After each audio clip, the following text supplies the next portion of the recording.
pues hola, me da muchísimo gusto saludarlos. Soy Paulina Céspedes y estamos aquí junto con Alba Leal y Ana Laura Treviño para una entrevista más de conocer a uno de nuestros expositores. Nos sentimos muy orgullosos y honrados de estar con Ana. Alba, te cedo la palabra para que le preguntes, pues, quién es. Nuestra intención es conocernos y estamos aquí presentes para eso. Sí, pues ciertamente es un honor tenerte, Ana Laura, como parte de los ponentes de la Cumbre de Artes Expresivas, que comienza el 2 de noviembre con un evento abierto a toda la comunidad y luego el 4 de noviembre con el programa que ya hemos compartido con ustedes. Pero bueno, no solamente para hablar con Laura hay que hablar de muchísimas cosas, son muchos años de trayectoria. ¿Quién es Ana Laura Treviño y cómo llega a la terapia de arte? Es toda una historia, Alba. Y Paulina, mucho gusto, muchas gracias por la invitación a este evento tan importante para todos nosotros en América Latina. Creo que han hecho un gran trabajo y de verdad felicidades por eso. Pues, ¿cómo llega la terapia de arte? Ana Laura Treviño es psicóloga, es terapeuta familiar, es psicoanalista. Y con todo eso, la terapia de arte se entreteje en su camino, ¿no? Se fue metiendo sin saber que estaba en eso. Primero estuve viviendo unos años en Boston y ahí aprendí, me metí a clases de pintura. Después de haber estado 10 años en psicoanálisis con lo que yo pintaba de mis propios cuadros y mis propias cosas, me empecé a dar cuenta de la importancia que tenía la relación que había entre lo que yo pintaba, lo que yo sentía, lo que estaba viviendo, de vivir, ¿no? Afuera de tu país, en un contexto distinto y pues yo me di cuenta que esto era terapéutico, pero pues no conocía la terapia de arte, te estoy hablando, en ese entonces es 1999. Entonces, bueno, pues es el principio de empezar a tratar de hacer sentido de esto que pues teóricamente yo no conocía, pero que emocionalmente estaba haciendo mucho sentido. Y así se van juntando los puntitos en la historia, ¿no? Yo empecé a aplicar para un trabajo y en ese trabajo, en el trabajo que me aceptaron y que estaba yo feliz de ser parte de ese trabajo, había, bueno, la que era de hecho mi jefa, era terapeuta de arte. Y yo sin saber que esto existía, ¿no? Entonces fue muy lindo porque ella, la verdad es que me abrió el mundo a la terapia de arte. Ella era terapeuta de arte de Leslie College y bueno, pues fue donde me empezó a prestar libros, me los empecé a comer, empecé a, así de, ¿qué es esto? ¿Cómo se hace? ¿Cómo se entiende? Ella y yo hacíamos grupos de trabajo ahí en este lugar que era un lugar para niños que iban después de la escuela, muchos latinos, y entonces teníamos grupos para papás, grupos para niños, para adolescentes, todo con arte y con juego también, ¿no? Y la verdad es que fue pues muy lindo empezar a darme cuenta de todo este proceso. Yo me regresé a México y pues aquí no encontraba por mi formación, como psicoanalista, yo sí necesitaba como un sustento teórico muy importante de la terapia de arte y no encontré aquí en México algo que me lo sustentara. Entonces, de casualidad conocí googleando, que apenas en ese entonces, te estoy hablando del 2003, apenas empezaba a googlear todas estas cosas y conocí a la Universidad de Loyola Marymount, que tenían un programa de verano en San Miguel de Allende y ese primer verano pues fue cuando yo fui y cuando empecé a tener toda esta formación mucho más ya teórica y práctica con la terapia de arte, ¿no? Entonces, bueno, es una historia que además se junta y se traslapa con la historia de mis hijos, porque fui teniendo hijos a lo largo de ese caminito. Entonces, lo digo porque es bien interesante también ver cómo esto que yo iba creciendo y que se iba volviendo parte de mí, también se fue volviendo parte de la vida de mis hijos, ¿no? El arte, el expresarse, pintábamos todo el día, hacíamos ejercicios, invitaban a los amigos. Entonces se volvió como, pues se vuelve una identidad, ¿no, Alba? Esto de ser terapeuta de arte es toda una identidad. Ciertamente, ciertamente. Me encantaría también que nos platicaras sobre IMPAS, los programas que ofrecen, las alianzas que tienen. Claro, Platícanos un poquito sobre IMPAS. claro. Pues mira, de hecho, justo estuve yo trabajando como directora del programa de verano en México con Loyola. con Loyola Marymount University en Los Ángeles. Y un año me invitaron a trabajar como maestra invitada allá a Los Ángeles con ellos. Entonces, cuando yo me iba a regresar, justo lo que quería era abrir una escuela para formar personas, terapeutas, en este proceso de la terapia de arte. Antes de eso, en San Miguel Allende, junto con el IMPA, con Loyola, abrimos un diplomado de 3 años. Era un diplomado muy peculiar porque se hacía cada verano, faltaba un poco como de consistencia, el número de supervisiones también, ya sabes, como cuando empiezan cualquier programa, Ujú. le hacen falta, pero bueno, fue un primer inicio que se hizo lindo y estuvo muy bien, pero fue un programa piloto, la verdad, en donde no hubo como suficiente formación, yo pienso, porque era cada año iban las mismas personas, pero era un año de no tener información y al año siguiente un verano 3 semanas y así, ¿no? Pero fue el Ujú. primer inicio.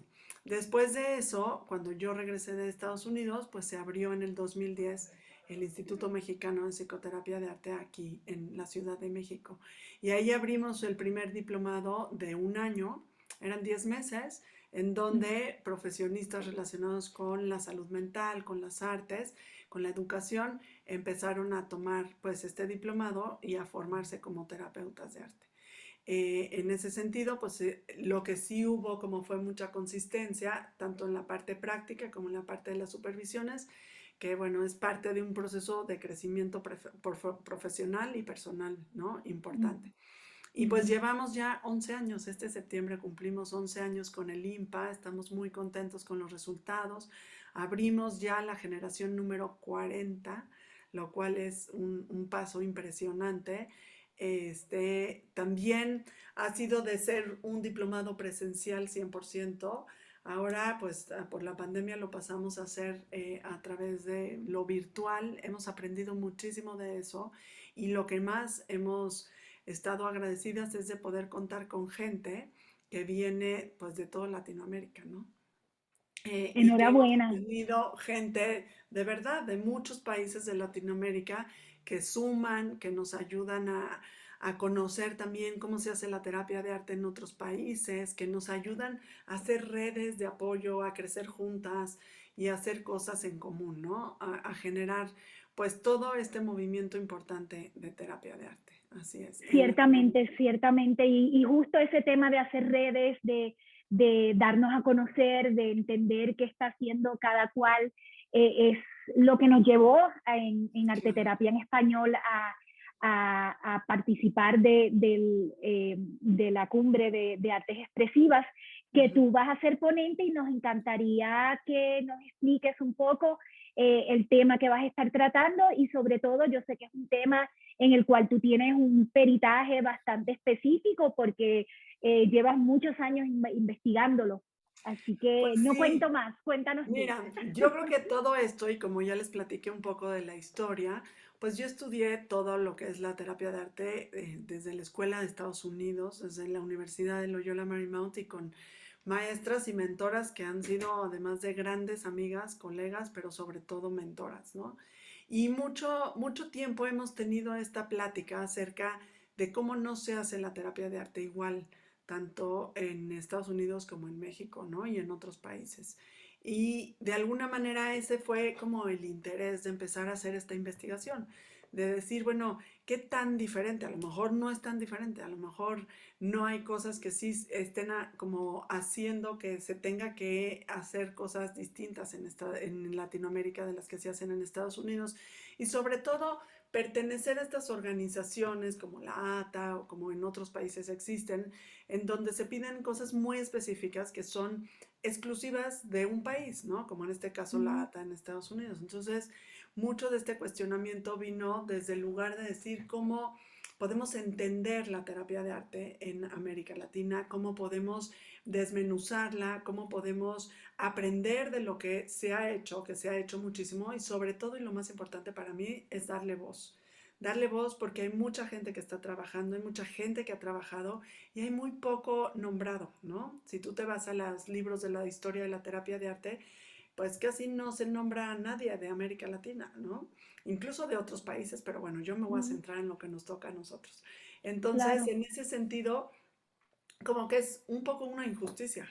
Una injusticia decir, ¿cómo es posible que no se nombren a todas estas personas que han trabajado durante años dándole una forma diferente, pero sí dándole todo un esqueleto a lo que es la terapia de arte en América Latina? Y de ahí es que nació este interés por la investigación y por empezar a comunicarlo y a ponerlo afuera, a empezar a escribirlo y a nombrarlo, ¿no? Sobre todo eso. Entonces, bueno, pues por ahí va un poco. Magnífico, magnífico. Yo creo que es un tema súper importante para la disciplina como tal. Ciertamente, hay muchas personas en América Latina haciendo investigación, haciendo publicaciones y sobre todo pues haciendo un trabajo de excelencia y apegado a las costumbres y a las tradiciones tan ricas que tenemos en América Justo, Latina. Así que es totalmente. maravilloso que tú te hayas dado a la tarea pues de trabajar en eso. Me quedo con muchísima curiosidad, pero Hasta ahí la dejamos. vemos, hasta ahí la dejamos. Podemos seguir la plática en la cumbre, que estoy Claro, segura que va a ser una de las charlas más populares, pues porque es algo muy contundente y muy específico, ¿no? Esa necesidad de crear esos puentes y de sobre todo reconocer y tener pues la humildad cultural de darnos cuenta de que hay muchísimo, muchísimo que aportar en cada uno de nuestros países, claro, realmente, ¿no? claro, Y claro. mucho que aprender de uno y Claro, otro lado. porque justo es eso, ¿no? Y eso sí quiero que quede bien claro. O sea, sí se trata de honrar, porque yo sí honro muchísimo todo lo que aprendí, todo lo que me Uh enseñaron -huh, y pues la escuela de la que vengo, ¿no? Pero claro. también quiero honrar todo lo que hay y todo lo que se ha hecho en América Latina y justamente de eso se trata, de encontrar esos lazos, esos Uh puentes -huh, y de poder decir, creo yo, hay un artículo muy interesante de que ya les comentaré más profundamente, pero de una terapeuta de arte en Colombia que se llama Andrés Salom y ella habla sobre la migración de la terapia de arte en América Latina. Y maravilloso. es muy interesante porque justo habla de cómo los procesos de migración de la terapia de arte se parecen mucho a los procesos de migración de las personas y pasan por momentos, ¿no? Ya platicaremos más de eso, pero es como empezar a verlo desde el otro lado de la frontera, porque hay mucho escrito desde Estados Unidos del trabajo Uh con -huh, latinos y lo que se hace con latinos y cómo funciona, pero desde el otro lado de la frontera sí, no está tan escrito y ahí es donde tenemos mucho por hacer. sí. Sí, sí, y lo que hay que darle más visibilidad, que es parte de lo que Totalmente. queremos hacer en Ujú. Arte Terapia en Español, que es que exista un lugar centralizado donde haya información de todos los recursos que hay disponibles en América Latina. Así es. Gracias por tu tiempo, Ana Laura Ay, no, Treviño. gracias Un a ti, gustazo gracias por la invitación. conversar Estoy contigo. muy emocionada. Sí, pues nosotros también. Así que hasta pronto. Seguimos entonces al habla y les recuerdo a todas las personas que ya pueden adquirir sus boletos para que no pierdan esta oportunidad de participar de esta y muchísimas otras charlas del circuito de charlas latinoamericanas dentro de la cumbre de artes expresivas de los Estados Unidos. Muchas gracias. Hasta pronto. Gracias. Adiós. Adiós. Ahí nos vemos.